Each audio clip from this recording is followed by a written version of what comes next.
Hello everyone, welcome to maths universe. आज हम आपके लिए लेकर आए हैं एक बहुत ही इम्पॉर्टेंट टॉपिक जो कि है वेक्टर अलजेब्रा।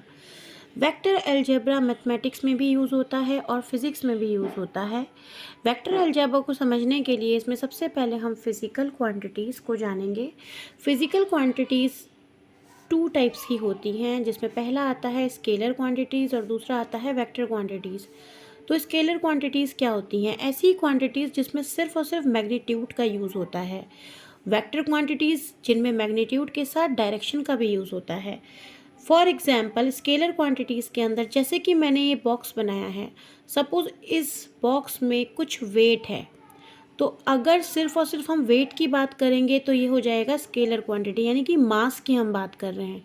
लेकिन अगर इसी बॉक्स पर हम कोई फोर्स लगा दें और ये इस डायरेक्शन में मूव हो जाए, तब इस मैग्नीट्यूड यानी कि इस क्वांटिटी में मैग्नीट्यूड के साथ एक डायरेक्शन भी मिलेगी, तब ये जो क्वांटिटी होगी वो वेक्टर क्वांटिटीज़ होंगी।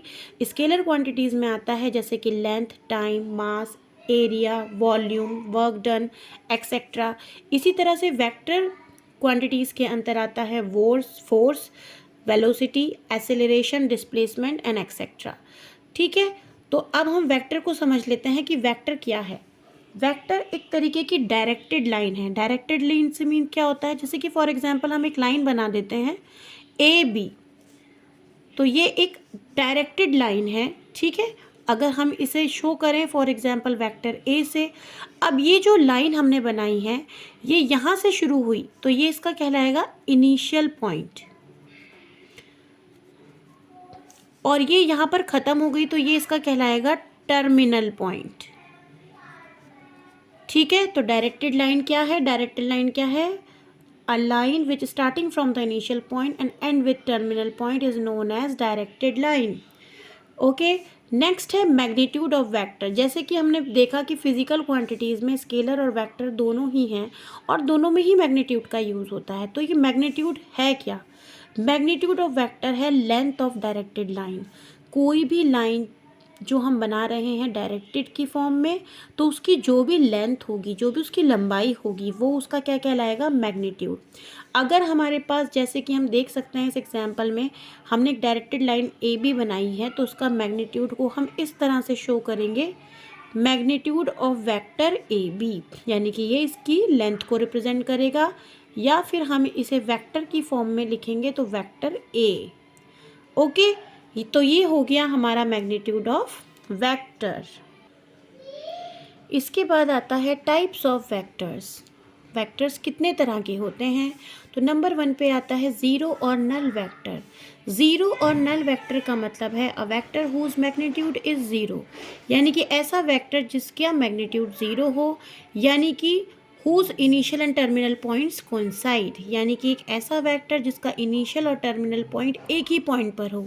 यानी कि अगर ए पॉइंट कोई है तो इसका ए से ए तक ही, यानी कि ये बिल्कुल आगे इसकी कुछ मूवमेंट ही ना हो, तो ऐसे वेक्टर को हम वेक्टर ए टू ए ही दिखाएंगे। तो ऐसे वेक्टर की कोई भी वैल्यू नहीं होगी, इसीलिए ज़ीरो वेक्टर कहलाएगा।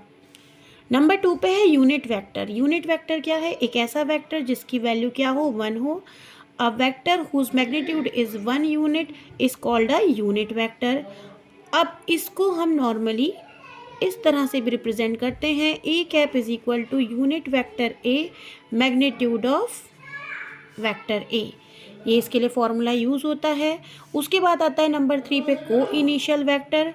को इनिशियल वेक्टर होता है two or more vectors having the same initial point are called co-initial vector. ऐसे वेक्टर्स जिनका इनिशियल पॉइंट सेम हो, जैसे कि अगर हम दिखाएं दो वेक्टर्स इस तरह से, ये मान लेते हैं वेक्टर ए है और ये वेक्टर बी है, और ये दोनों ही एक पॉइंट से स्टार्ट हो रहे हैं, तो ये क्या कहलाएंगे? को इनिशियल वेक्टर्स। इसके बाद है कोलिनियर और पैरेलल वेक्टर्स। ऐसे वेक्टर्स, दो या दो से ज़्यादा वेक्टर्स कोलिनियर कहलाएंगे अगर वो सेम लाइन के पैरेलल हों। जैसे कि हम मान लेते हैं ये कोई लाइन हमारे पास है वेक्टर ए बी की फॉर्म में, और इसी के पैरेलल दो वेक्टर्स हम इस तरह से ले लें, मान लेते हैं ये वेक्टर ए है और ये वेक्टर बी है, तो ऐसे में ये वेक्टर्स कोलिनियर और पैरेलल वेक्टर्स कहलाएंगे। नंबर 5 पर है कोप्लेनर वेक्टर्स, 3 और 3 से ज़्यादा ऐसे वेक्टर जो कि सेम प्लेन में हो या पैरेलल हो सेम प्लेन के, तो ऐसे वेक्टर्स कोप्लेनर वेक्टर्स कहलाते हैं। नंबर 6 पर आते हैं equal vectors. Two vectors are said to be equal if they have same magnitude and direction. Okay, इसका मतलब क्या हुआ, ऐसे वेक्टर्स जिनको हम क्या कहेंगे, इक्वल वेक्टर्स कहलाएंगे, जिनका मैग्नीट्यूड और डायरेक्शन सेम हो। यानी कि वेक्टर ए अगर इस टाइप की इसकी डायरेक्शन है तो वेक्टर बी की भी इसी तरह से डायरेक्शन होनी चाहिए और इनका मैग्नीट्यूड यानी कि इनकी लेंथ भी दोनों की सेम होनी चाहिए। इसका मतलब क्या है, वेक्टर ए वेक्टर बी के बराबर हो जाएगा। नेगेटिव ऑफ अ वेक्टर का मतलब क्या है, a vector whose magnitude is same as that of the given vector but the direction is opposite. यानी कि अगर कोई वेक्टर ए हमारे पास है और कोई वेक्टर बी हमारे पास है, जिन दोनों की मैग्नीट्यूड तो सेम है लेकिन उनकी डायरेक्शन अपोजिट है, ठीक है, तो ऐसे वेक्टर्स को क्या कहेंगे हम, ऐसे वेक्टर को हम नेगेटिव ऑफ अ वेक्टर कहेंगे। तो यहाँ से vector A is equal to vector B नहीं होगा, यहाँ पर माइनस आ जाएगा। ये माइनस शो करता है कि इन दोनों का मैग्नीट्यूड तो सेम है लेकिन इनकी डायरेक्शन सेम नहीं है। इसके बाद नेक्स्ट आ जाता है नंबर 8 पर like and unlike vectors.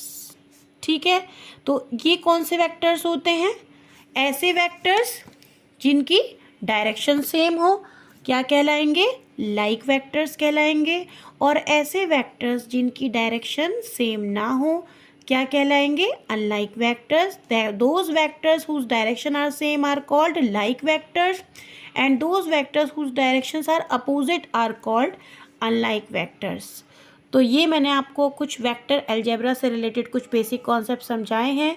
I hope आपको वीडियो अच्छी लगी हो। अगर वीडियो अच्छी लगी हो तो चैनल को सब्सक्राइब करें, लाइक करें और शेयर करें।